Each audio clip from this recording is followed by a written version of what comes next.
Shauna, for all of this amazing work. Rebecca. Shout out to Jackie for making it all stop. Yes. We're keeping it all going. Okay, that question. Yeah, start the question over. Okay, so like I said, I don't know if it's a clear question. It's just that you talking about being with kids and being non-binary, and I know you're going to talk about being a mother, and it's coming, but I just wanted to speak up because I work at schools, and it's a really difficult place to be non-binary or push any kind of norm. I try not to use the prefixes that they place on people at schools, but it's something that's really difficult, and even for kids because they're in that environment, to just drop on them. I see it for myself, and it's hard for me, and it's hard for the kids because we're there. So I don't know if there's a question, but just that I just wanted to say, like, I hear you talk about it more because, yeah, I'm not a mother, but I work with kids, so it's just a hard thing. Yeah, thank you so much for saying that. I really appreciate you bringing it up. It's absolutely true that it's so difficult for non-binary kids in our area, and then our area is so progressive, compared to like what's going on in Florida and Texas. Yesterday I went and spoke at a middle school, and then I'm going next week to another middle school, and it was really heartwarming to see like check in and check out where they're just telling how they really are, and they say their pronouns every check in and check out and things like that on campus. And I was in a school board meeting last night where somebody said offhandedly, like, oh, we need to check in about what the queer students are needing, just casually. And it was like, oh, that's some progress. But the reality is that the structure, like you said, the prefixes are like, there isn't like a gender neutral prefix that we comfortably use. It's been interesting. So we've done youth drag here for 6 years, and it's been really interesting we've done a ton of workshops, and we've done a lot of shows. And one of the things that happens every time is when you create a zone for those kids, they actually sort of like minister to each other in such a powerful way when given that like safe container. And I'll never forget, we did a show with Del Arte. One of their student ensembles picked Club Triangle as their community project. And so they did a youth show with us. And I remember backstage, there was a mirror set up, the kids are getting ready. And one of the kids who was only going to be in the back in the group number, right, didn't like want to be in the front of anything or whatever, got dressed and ready, and then started to cry in the mirror and said, I've never seen myself handsome before. I didn't know I was so handsome. And just started to cry. And then like 2 other kids came up and are like holding this kid and like, yes, you are. Yes, you are. And I've seen so much of our community come out to those shows. And what's so powerful is that you see kids. The thing about drag is that you're making this up, right? Like these drag performers are, they just made this up. And so with youth, they imagine something and then they're showing it to you. And it's something about them, it's something about their gender, it's something about the world. And then their peers and the adults yell yes at them. They yell yes at them, at their ideas and at their representation. It's like there's that it's a mental health tool. I mean, I've done a ton of like, I'm gonna say a few brief general words about suicide for just a brief moment, and then I'll move quickly on from it. But it's a real concern among that demographic, and just working with that group, Open Door sent me to like something like 26 hours of suicide prevention, because that particular group, trans and non-binary and queer youth, if they don't have foundational self-worth, if they don't have a foundational sense that they belong fully and that they are safe as the humans that they are, it's dangerous. It's just flat out dangerous. And so anytime you have folks in your life, like, thank you for the work that you're doing, in school. Thank you so much for being present as just a person who's even thinking about it, because culture changes idea by idea, by have you ever tried to say idea multiple times? Idea by idea. I don't know. But that's how it works. And so what you're doing actually really can be so life-saving and meaningful to young people and their families, for sure. I guess it's just a feeling like it's such a big challenge that being in it multiple times a week and I go to different classrooms, so I have to reintroduce myself all the time. So it's like it's it's just kind of shocking how little people consider it. Yeah. Honestly, is what I see Yeah. in the schools. Yeah. And I'm Yeah. a full-grown adult, so Yeah. I just was real excited when you were talking about being more active, because like that takes such balls, Tucker. Like seriously, oh my God, I can't believe go you, because that's like incredible that you're able to stand up like that. Thanks. Yeah.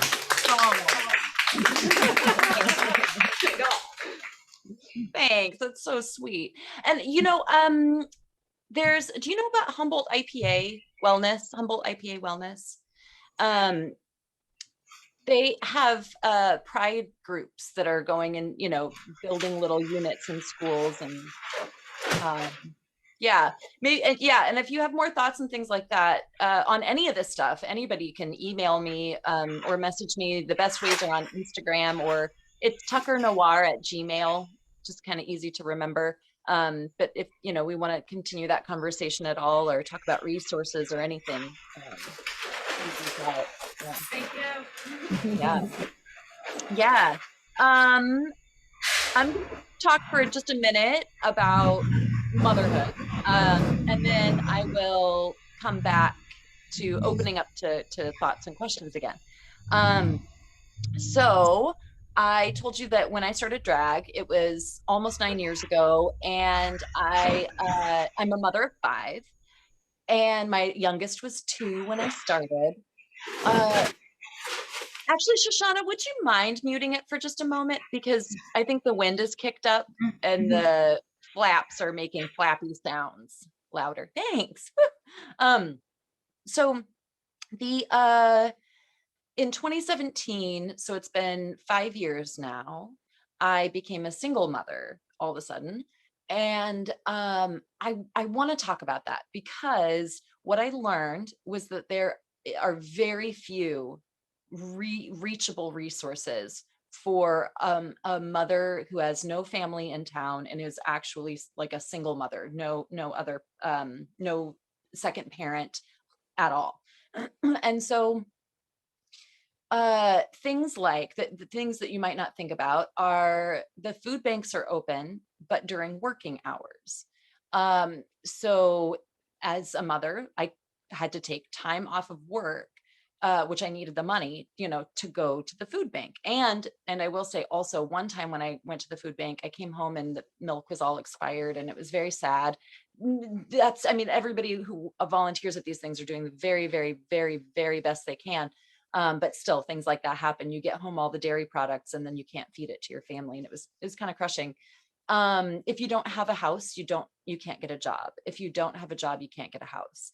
I was fortunate enough that my work as Tucker has built up a really beautiful support system in my life, a lot of relationships and resources that regular non-allowed out there single moms don't have access to. And this is why I think a lot of women return to situations that are unsafe. It is almost impossible to get out, y'all. And I'm sure that some of you present may have actually made that journey yourself. And so huge amounts of love and respect if that has been something that you have had to climb. Um, and if it has been, or if it ever will be for you or anybody in your life, like, even though it's super difficult, it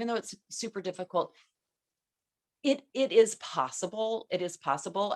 We're now at a place where, um, we have a secure, safe home.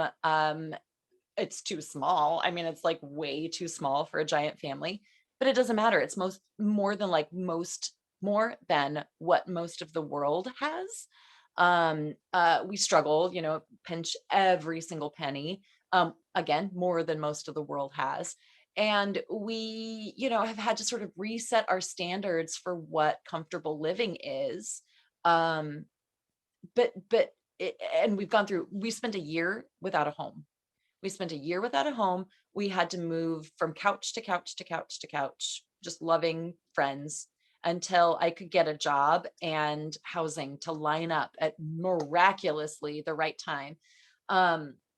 And honestly, without the support of Open Door, it wouldn't have happened for me. Or it would have happened for me, but would have happened differently for me.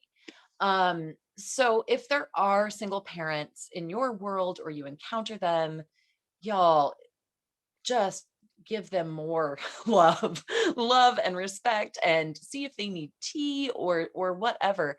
Especially if they're early on in the journey. Like now, I wake up, so every once in a while I have nightmares about the struggle. Still in my dream, I'll still be like strategizing and trying to figure it out and trying to figure out how we're going to survive. And I wake up and I'm here in my sweet, tiny little love house that I completely have control over. And it's beautiful, even though it's really meager, and probably will be until, I don't have a ton of kids. Um, and so with that, drag, doing this, ends up bringing in, first of all, it brings provision, it feeds my family. But it also brings me the confidence and strength to like keep trudging ahead. I've had to like, I'm sure you've all been through stuff. Every one of us has been through awful things. And if you haven't, oh my God, I'm so happy for you. But it's this idea that like things that you love, even if it seems frivolous, in times of like strife and trouble, can really bring such deep empowerment and motivation. A lot of parents say to me that they have had, I was talking with a parent earlier this week. I don't know if Heather's there. Hi, Heather, if you're there. But a parent this week who said, I let go of all of my performing, or, my interests and things like that when motherhood came along. And I have to say, if we as mothers are living our lives for our children only, then our children are just going to live their lives for their children only. And especially as women identified people, we absolutely have to do the things that we are interested in and want to do in the world, because the expectations, the unhealthy expectations of motherhood or wifedom, is often that you are expected to deplete yourself completely, and be at the will and the beck and call of everything else. But you only get one life, y'all. You're only going to be here once, and your kids need to see their parents healthy in the world, flourishing in the world, and living out their like if my kid wastes all of their interests and talents because they have a kid, I'm going to be so mad. Why did I do all of this then? Right? So if that is a position that you are ever in as your mother, I want to tell you, please do your thing. Or what has this all been for? Okay, so I'm going to take a second to stop there for a moment because we only have 15 minutes left, and I want to find out if folks have any other thoughts or questions. I have lots of other things I can say if there are not, but if there are, I'm going to make space for that. You try and see if it works from there, Joanne, if you want. Okay, can you hear me, Tucker? Yeah, just project. Okay, so my name's Joanne. My pronouns are she, her. I'm an old senior citizen now at 66. But my question, and I just saw the article again today on my news feed about David Brooks' article in the Atlantic on the nuclear family was a mistake. And I'd like to know what you think about that concept. And I think he being sort of a conservative type of guy, was maybe talking more about heterosexual family reality in the nuclear family system. But Yeah.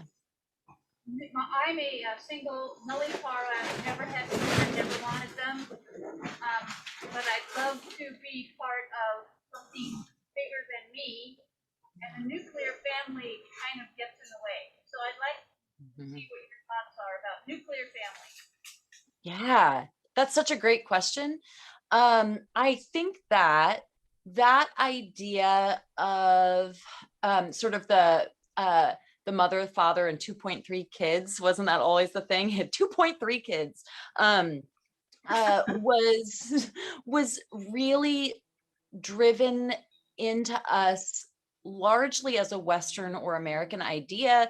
Not that it isn't all, lots of other places around the world, but there are lots of other places around the world that where family is different, it's shaped differently, and maybe it's more communal, maybe it's a little more inclusive of other, aunts are really deeply more involved and things like that, where it dissolves sort of the idea that it's this independent, heterosexual couple and their, children that, and first of all, the idea that you did not, I want to just shout out, yay at living your life and, being solo and not having kids, because so often that decision is shamed in our culture. And I want to just celebrate that that's the way you've lived your life and just say that that's beautiful. I think that the pressure of that, adhering to that model has been the source of a lot of grief and abuse, because we have gauged that as our marker for success. That, if we have a partner, even not heterosexual, if we have a partner and we're raising kids, then we're checking, we're doing the right thing, we're moving in the life that we're supposed to have or whatever. And often I think people stay with partners that they should not be staying with because they don't want to break that model apart, because that is sad, but it's also like maybe failure. Or can we even exist as one woman and a bunch of kids? Like, can we function that way? And yeah, I think that it's changing a little bit. I think we should be taking more information from a global perspective. And I do think that the pressures that put on women specifically, and men also, the need to be a father and then provide, right? Be like solely responsible. Depression, the one of the highest people groups for suicidality and depression are men. And that extreme expectation, I think, has hurt a lot of men. And they're supposed to suffer silently, and it's been really unhealthy.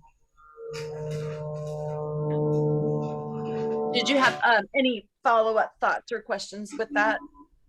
Did I answer it enough? Right? Yeah, I think there's a great evolution happening in regards to our society, and we're right in the middle of the messy middle, I guess, and hopefully will come out sooner as opposed to later with a greater sense of family and a greater sense of community and sharing and different roles that people want to play in the family as opposed to are Yeah. designated to play in the family. Yeah. But mothering and fathering is different from parenting. Right. Yeah. Thank you so much for that. Yeah. Hi, my name is Stefan. I've never said this before, but I'm a cis man and he, him. And go back a bit about school. I was a teacher, and when I see the kids in my class, I typically put them boy, girl, boy, girl, boy, girl as a way to balance things. That was just my mindset. And I really hearing how things have changed. I've been out of teaching for a while. And I taught primary because I felt it was important to have a male role model, whatever. I mean, I don't know what that means as of today, but You were the only one there. yeah, actually I was. Great teacher, I'm gonna vouch for this so, man. because I felt like kids needed a male role model, and I would sometimes read books that would cause me to cry, which I thought was also important, just as a way to, show a broader spectrum of who people can be and how to be a Yeah. person. But the reason that I came today was because I was talking to an acquaintance of mine who is a trans man, and we got into a conversation about gender, and he said something about identifying as male, and I said, oh, well, yeah, you have to have a penis, and he just looked at me, and so my question is, I don't understand exactly what it means to identify as a gender, except for what I came into the world with. So Yeah, I don't know if sure. that makes sense of the question. Totally 100% makes sense. And I just want to say that I'm so glad you're here and I'm so thankful, for your question and thinking about this stuff. It's amazing and I'm very excited that you're here. I just watched recently, there's a Dr. Robert Sapolsky is a neurobiologist at Stanford and a researcher. And there's a great little talk on YouTube. If you look up Robert Sapolsky, transsexual. It's a little bit older, so they use the term transsexual. So what he was talking about is that when folks identify, they feel in their soul that the body that they got is not accurate to their insides, to their who they are as a self, their self. That they don't line up, they don't match. And two things that Dr. Robert Sapolsky brought up that is fascinating. The first is that if a man suffers a great injury and his let's say his genitals are removed, he has a phantom limb situation that happens, just like if you cut off something else. It seems like it's there, but it's not. Trans folks who do have surgery, men who have it removed, have their genitals removed, don't experience the phantom limb experience, which is very interesting. He also goes more into detail about some brain, but I'll let you go look that up. The definitions of what makes a person trans is pretty broad. So it can be somebody who has a surgery to change their body. For women, well, either way, actually, there's a top surgery and a bottom surgery. That's how they're referred to: top surgery or bottom surgery.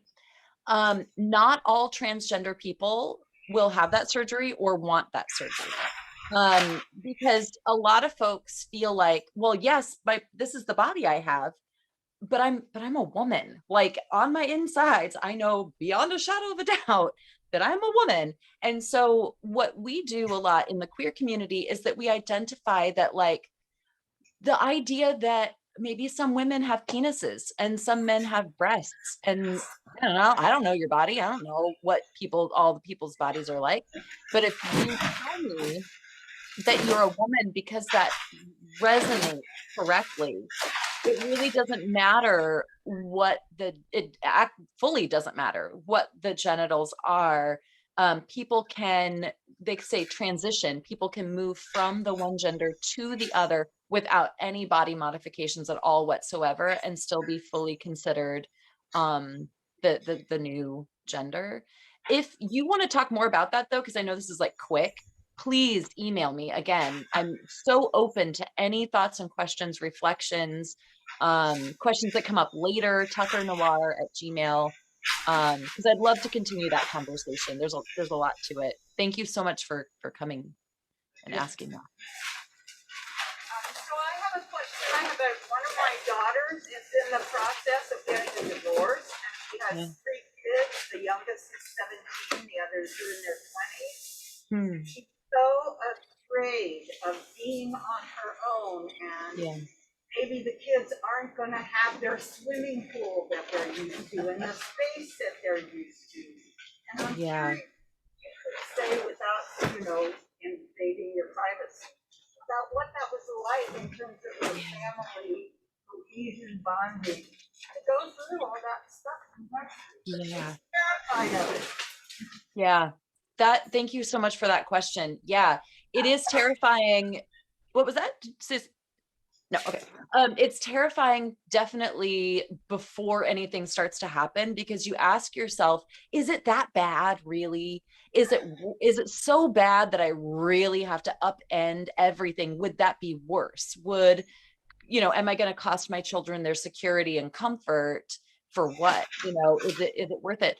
And so often I think women stay because it doesn't seem like it would be worth it. And then um, we so I'm 5 years out of being on my own, and I still I just got myself a bed. I sleep in the living room. I've been sleeping on a couch for 4 years.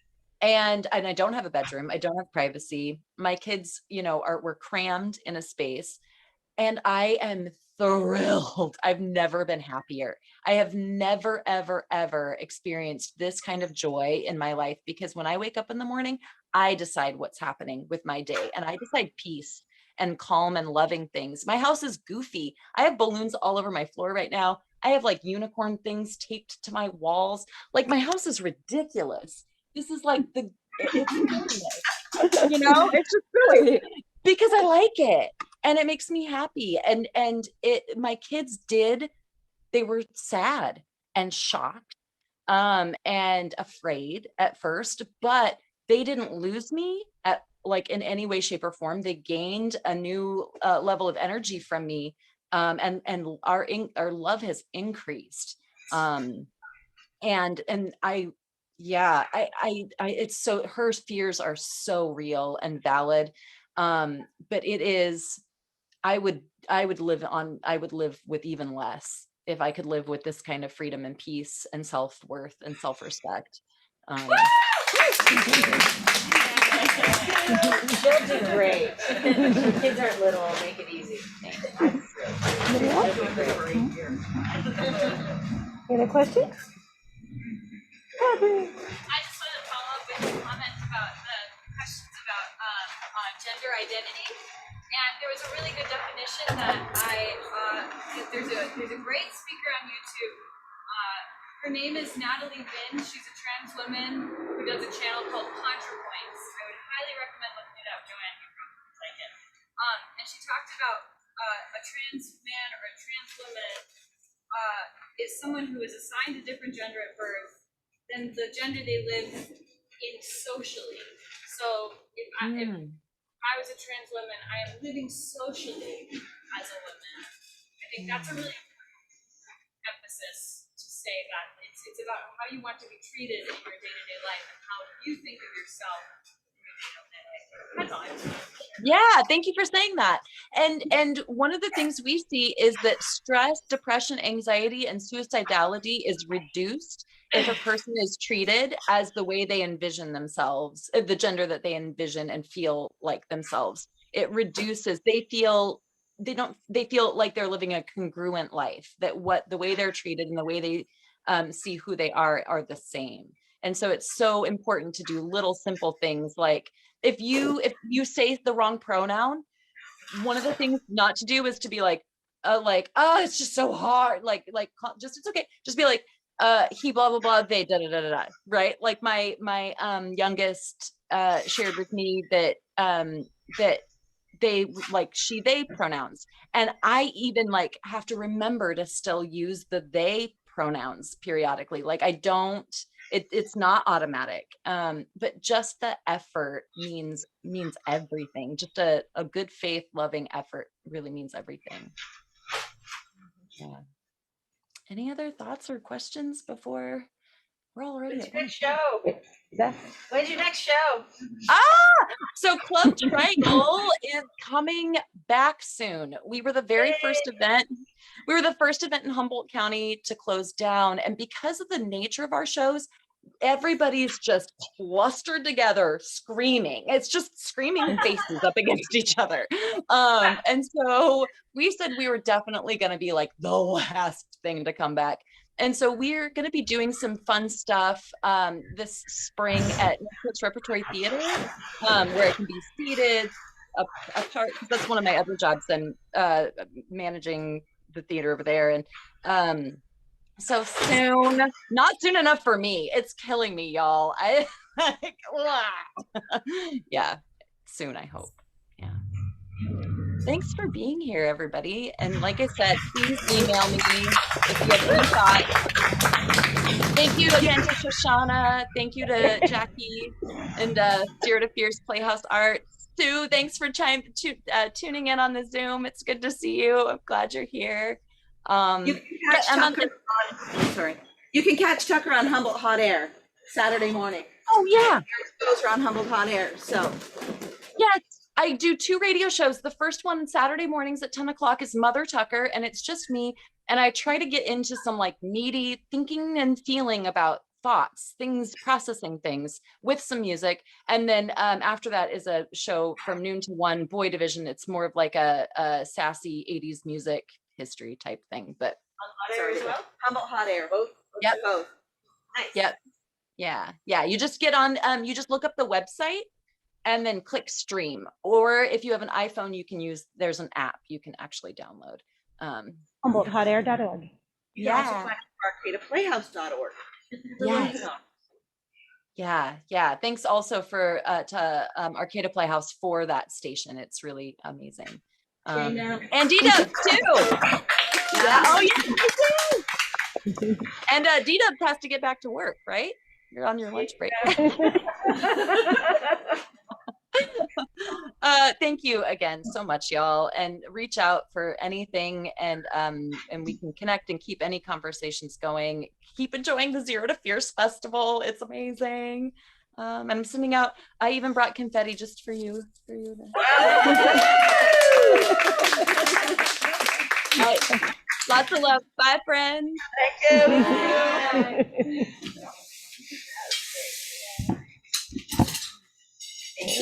you.